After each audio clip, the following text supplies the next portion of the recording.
बच्चों, तत्वों के आवर्ती वर्गीकरण में दूसरा सबसे सफल प्रयास किया था न्यूलैंड्स ने। न्यूलैंड्स ने एक सिद्धांत दिया जिसको कहते हैं न्यूलैंड्स का अष्टक सिद्धांत। डोब्राइनर के बाद में न्यूलैंड्स ने बहुत सटीक प्रयास किया और आज हम इसी को जानेंगे कि न्यूलैंड्स का अष्टक सिद्धांत या नियम क्या है और उन्होंने क्या बताया था। तो न्यूलैंड्स ने यह बताया था कि जब हम तत्वों को उनके परमाणु द्रव्यमान के बढ़ते हुए क्रम में रखते हैं तो हर आठवां तत्व पहले तत्व के समान गुणों को प्रदर्शित करता है, उसी प्रकार जैसे कि संगीत में आठवां स्वर पहले स्वर के समान होता है। तो आइए देखते हैं क्या इन्होंने बताया था। इन्होंने कहा तत्वों को परमाणु द्रव्यमान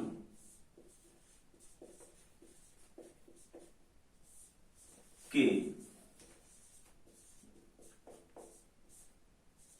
बढ़ते हुए क्रम में रखने पर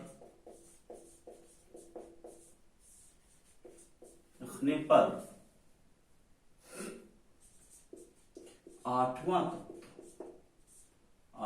तत्व पहले तत्व के गुणों से समानता रखता है।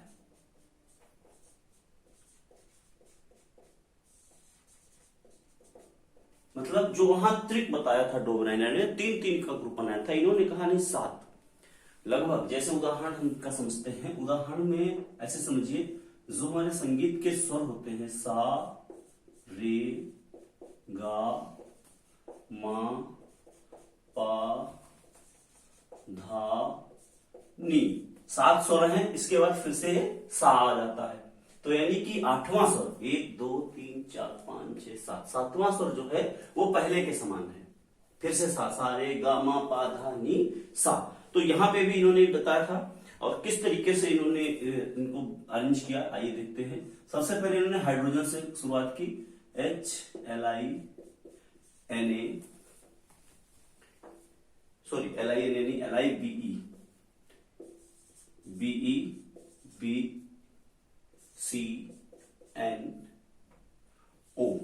यानी कि hydrogen, lithium, beryllium, boron, carbon, nitrogen, oxygen.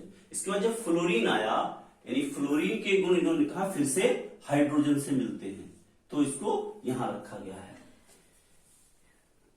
इसके बाद जो अगला तत्व आया वो आया Na इससे संयुक्त रखता है, Na Mg Al Si PS, यानी कि fluorine, sodium, magnesium, aluminium, silicon, phosphorus और सल्फर। और सल्फर के बाद जो अगला तत्व आया क्लोरीन, उन्होंने कहा जो क्लोरीन है वो भी इसी से समानता तीनों से प्रकट करता है। LiNA से, BeMg से समानता, और बोरान एल्यूमिनियम से, कार्बन सिलिकॉन से, नाइट्रोजन फास्फोरस से, ऑक्सीजन सल्फर से समानता प्रकट करता है। KCa, यहां तक के जो तत्व थे ये तो इसको रूल को फॉलो करते थे, आगे के जो तत्व हैं वो इसको सही तरीके से फॉलो नहीं करते हैं, वो इस रूल को वायलेट करते हैं। इसलिए यहां तक जो इन्होंने बताया वो तो बिल्कुल सही था, यानी कि HLiVeBCnO F NaMgAl SiPsCl potassium और कैल्शियम। कैल्शियम तक तो ये फॉलो किया, लेकिन आगे के तत्व इसको सही तरीके से फॉलो नहीं करते थे।